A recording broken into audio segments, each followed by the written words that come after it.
Hello and welcome to Sports Update. Today we'll be looking at the latest sports news from around the region and beyond. I'm Aiden Richardson. We'll also look at great college games and check out pro sports from over the weekend. I'm Emily Conley, and this is Sports Update on EU TV.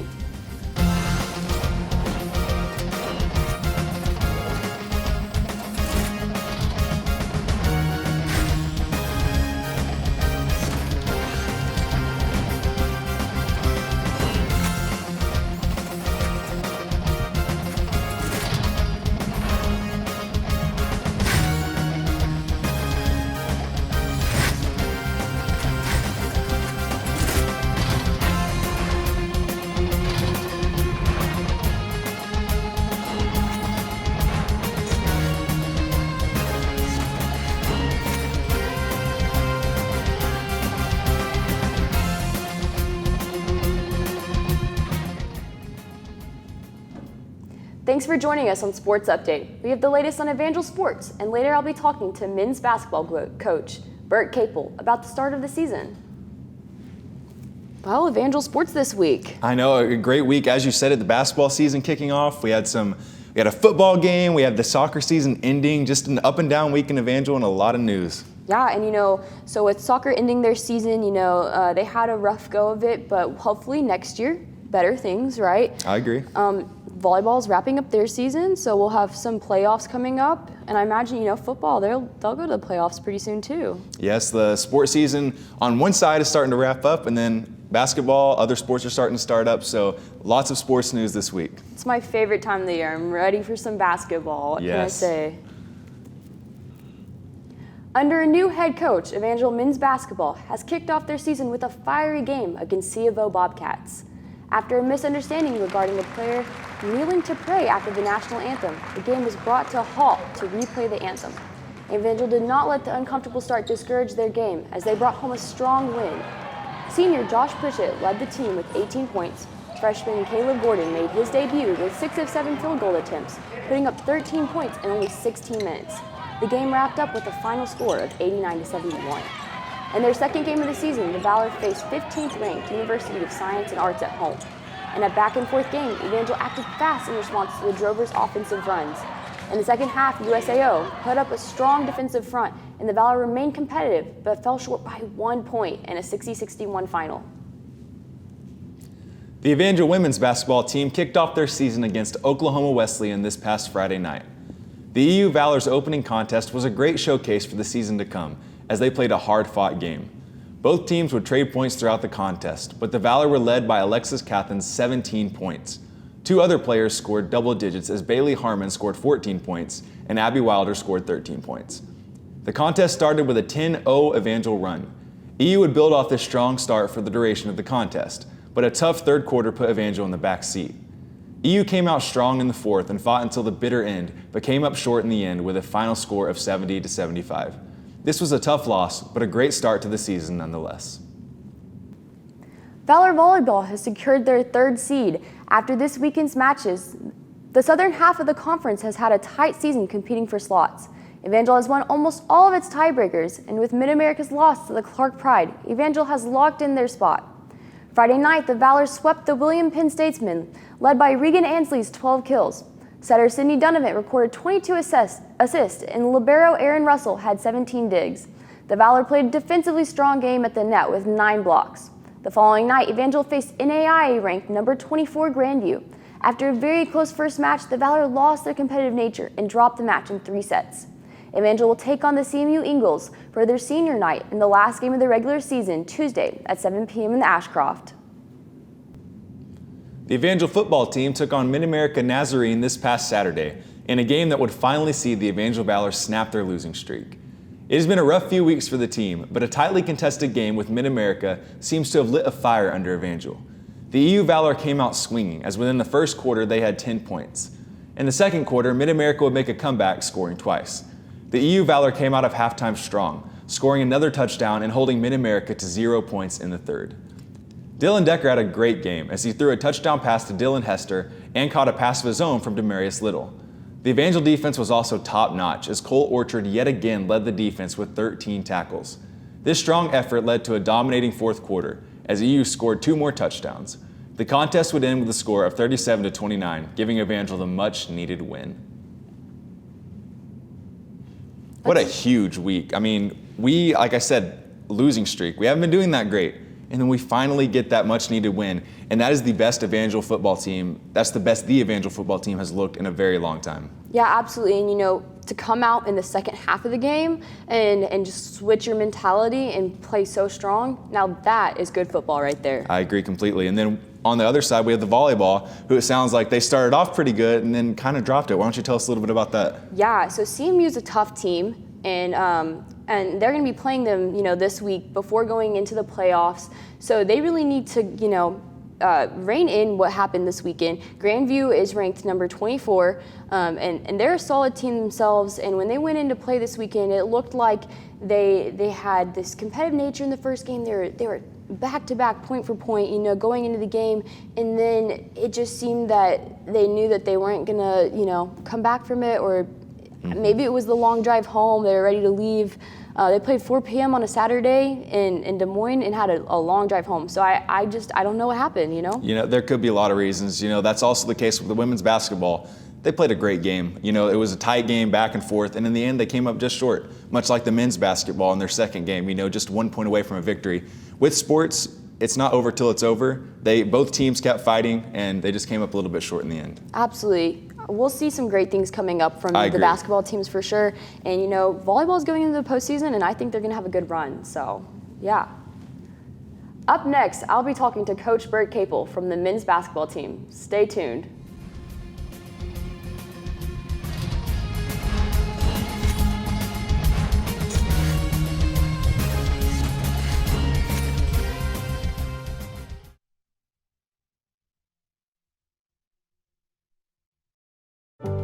My biggest fear in the middle of my addiction was that I would never be able to get over it and that my kids wouldn't have a father. I started thinking, you know what? This isn't my story. For the longest time, fear held me back from ultimately being who I wanted to. I had to become a better man to be a better father. It's important to me that my kids are empowered and truly believe that if they can think it, they can do it.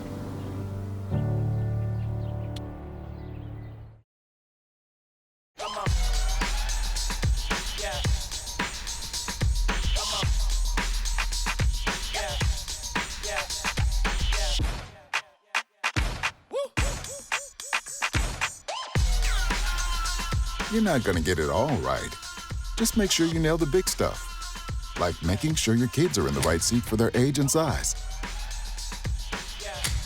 Get it right at nhtsa.gov/the-right-seat. There is a road laid out for me. First night here, but Amy seems cool. Leading down to the river. I am blind, but I need not see. What do you think? I know this road is there for me. If I'm really free, take me down to the river and walk.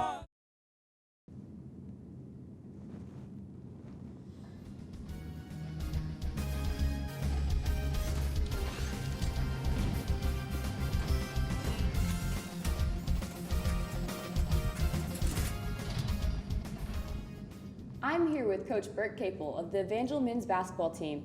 This is his first season as the head coach for the team. Thank you so much for being here, Coach. Yeah, thank you for having me. So it's your first year as a head coach, but you're a familiar face around here. Can you tell us a little bit about your past here at Evangel, I guess your Evangel resume? Yeah, sure. So I went to school here, started in 2000.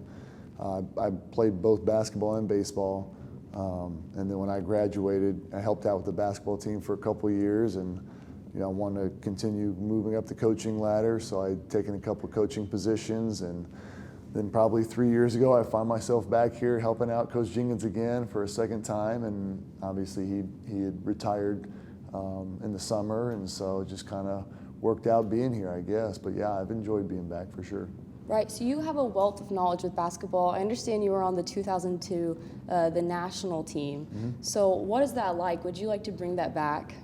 Yeah, I mean, there's no question. I was telling my guys the other day when we played C of O, that's where we'd won the championship. So I had a lot of good memories as a player, and I want my players to experience the same thing, the same, feelings of excitement and joy. And, even 20 years from when we won the championship, which is actually this year, I still stay in touch with some of my teammates. So sometimes that interaction and those memories that we had, I want my guys to have the same thing. So yeah, I would love to bring a championship back, especially for the guys. I think it'd be fun for them. Absolutely.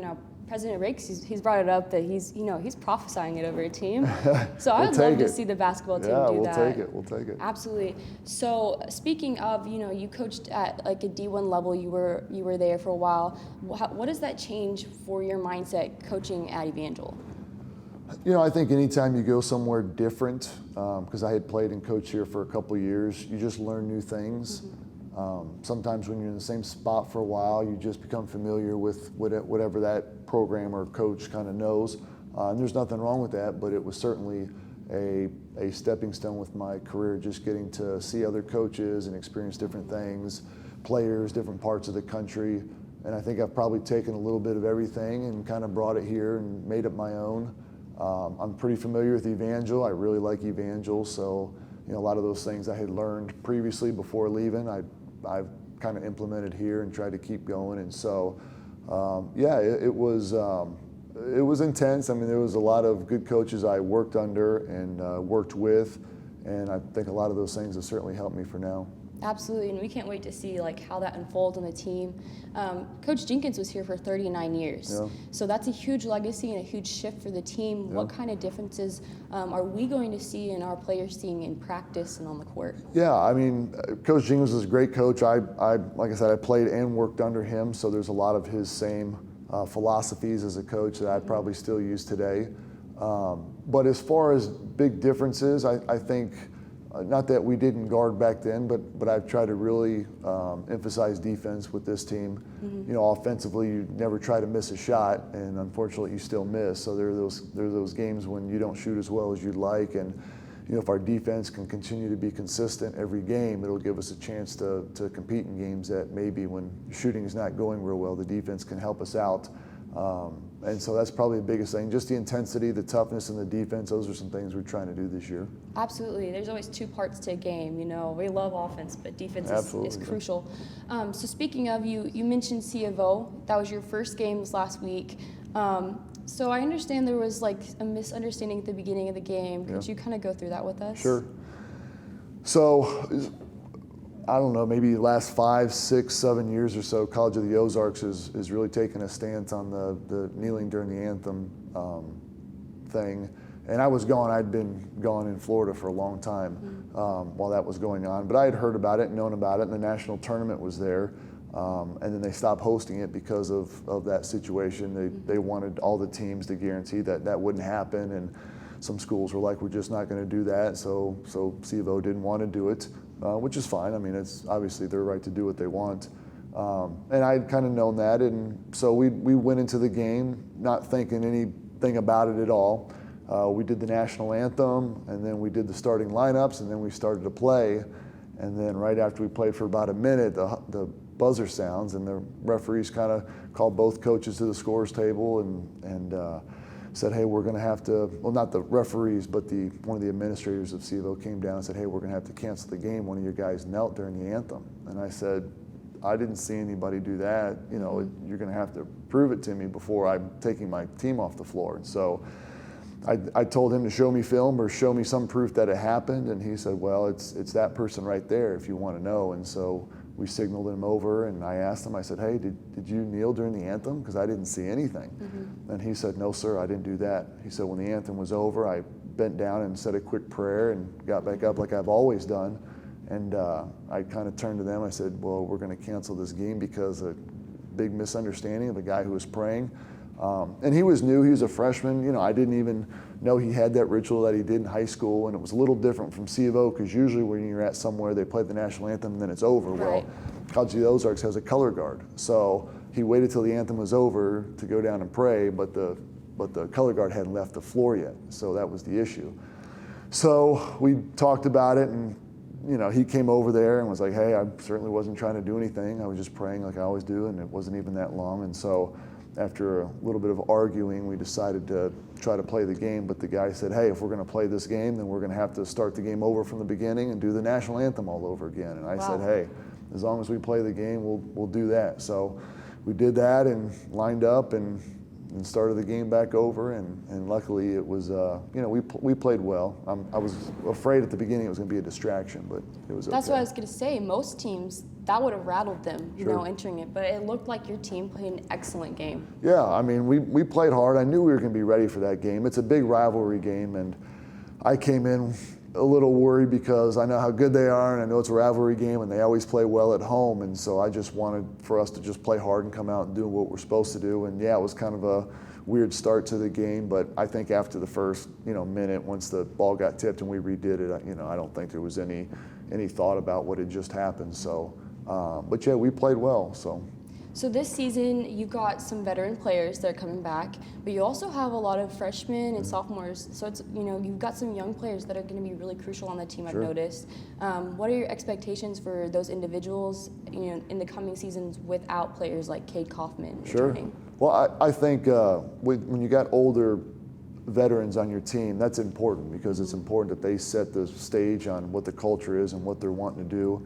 And then those younger guys kind of learn from those older guys, and that way when the Cades and the Joshes and Edrill and those guys graduate, then it'll be their turn. But hopefully they had learned on what a good culture is and how to work hard and how to do the right thing, and they learn from that, and they just keep passing it on down. So I think it's good that we got some freshmen in here to learn from that and to experience that and see what it is. That way they can kind of create their own culture when those older guys leave.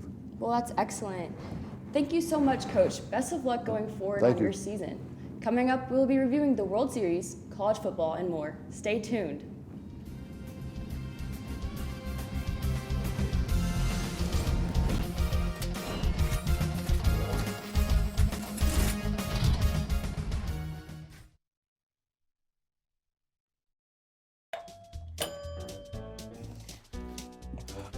What a disaster. You're a disaster.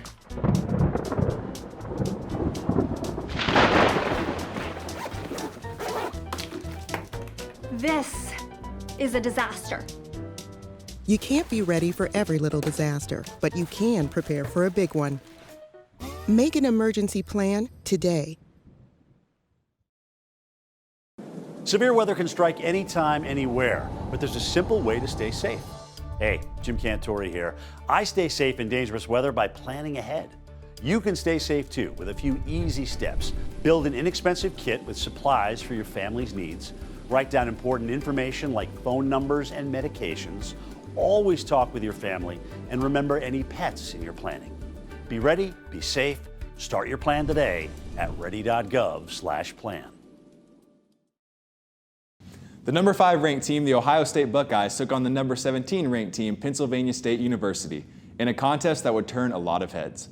Coming off an ugly 9-overtime loss at home to Illinois, Penn State had something to prove. This was evident early on as Pennsylvania put up a strong offensive onslaught. This contest was a gritty one, as the teams earned most of their points through field goals. Because both teams were so on point defensively, Trevion Henderson was a standout for the Buckeyes as he ran for 152 yards and 28 carries. It would be Noah Rugel's 4th field goal that would finally finish off the Nittany Lions. The contest would end with a score of 33-24. Just 3 days before the first college football playoff rankings, the Ohio State Buckeyes have to like where they stand. In their annual rivalry meetup, number 8 Michigan State Spartans passed the number 6 Michigan Wolverines. MSU running back Kenneth Walker III had a second game of the season with 4+ rushing touchdowns. Michigan led the game 30-14, but fell behind as the Spartans put up an aggressive second half. Michigan quarterback Cade McNamara threw 383 yards and 2 touchdowns, followed by a fumble by freshman quarterback J.J. McCarthy in the 4th quarter. Charles Brantley solidified the game for Michigan State with an interception with less than 2 minutes left in the game. The rivalry match ended with Michigan State up 37-33. Aaron Rodgers and the Green Bay Packers took down the last remaining undefeated team when they bested Kyler Murray and the Arizona Cardinals. While both teams are at the top of the league, the Packers would head into this contest without receivers Devontae Adams and Alan Lazard. Without 2 of their top receivers, the Packers chose to focus their game plan on defense, a strategy that would prove to be a successful one. They also rushed for most of their offense as A.J. Dillon and Aaron Jones outrushed the Cardinals 151-74. Jones was also the leading receiver as he totaled 51 yards. Aaron Rodgers had a slow start, ending the first half with 10 of 21 passing. Rodgers woke up in the second and ended the second half 12 of 16. This game was all about strategy. The Packers won the game 21-24. This game was huge for Aaron Rodgers as it seems that we are seeing the reemergence of one of the greatest quarterbacks of all time. The World Series will return to Houston at Minute Maid Park for the Game 6 after the Astros overcame the Braves in what could have been their winning ticket. In a turnaround performance, the Astros switched up their batting lineup, placing third baseman Alex Bregman 7th. After a double by Bregman, the energy changed and Houston's batting lineup regained the confidence they needed to bring in 1 run per inning for 4 consecutive innings. Carlos Correa led the charge to bring home Altuve in both the 3rd and 8th inning. In Game 5, Braves left fielder Adam Duvall shined by starting the game with the 377 feet grand slam. In the 3rd inning, first baseman Freddie Freeman shot off another homer to contribute to their lead early on. The Braves led in strikeouts but could not stop Houston from bringing in 9 runs compared to their 5. Will the Astros come back from a 3-1 deficit to win the World Series? Boy, you said it best. 3-1 deficit. That's tough to come back from. And they're already coming back. We're now going to see a Game 6. And if this goes to a Game 7, this will be one of the most tightly contested World Series games of all time. You never know what can happen, especially with the Astros returning home to Minute Maid. So this is a really huge, awesome. I mean, I'm excited to see what's going to unfold. That they could bring in another World Series win. I agree completely. And then on the NFL side of things, Aaron Rodgers played a game that looked like the Aaron Rodgers of 2012. This was the Aaron Rodgers that became a household name. And they needed that. They didn't have Devontae Adams, they didn't have Alan Lazard, but they still were able to come out with a win against an undefeated team. That's a huge win for the Packers. Yeah, it sounds like Aaron Rodgers shook off some rust. I agree completely. And then on the college football side of things, we have the first college football playoff rankings coming up soon. Absolutely, and Michigan State is undefeated. Undefeated. That's going to put them in a great spot. You know, everyone wants that spot. Everyone wants to be the undefeated team heading to the playoffs. But historically, the undefeated team usually doesn't win the championship. So this could be a different year, or this could be every other year. That's the great thing about sports, is that you never know until the game ends. Right. Now it's time to announce the Sports Update Player of the Week. This week we highlight freshman soccer player Abby Schmidt. In her first season at Evangel, Schmidt has recorded a total of 133 saves in goal, with a save percentage of .764. Congratulations, Abby. Well, why don't we go ahead and check out what's coming up for Valor Sports.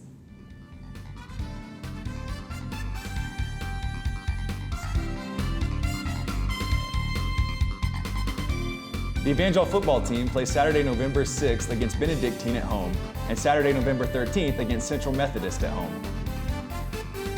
Evangel Volleyball plays Central Methodist at home tonight, November 2nd, and will play Clark in Dubuque, Iowa, Saturday, November 6th. The Evangel men's basketball team plays Thursday, November 4th against Harris Stowe in St. Louis, Missouri, and Tuesday, November 9th against Oklahoma Wesleyan in Oklahoma.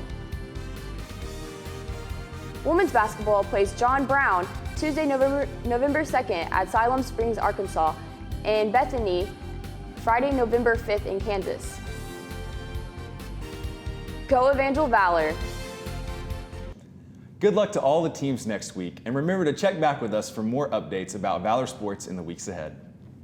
Well, that's all the time we have today for Sports Update. I'm Emily Connolly. And I'm Aiden Richardson. Be sure to join us next week as we bring you the latest in sports news. This has been Sports Update on EU TV.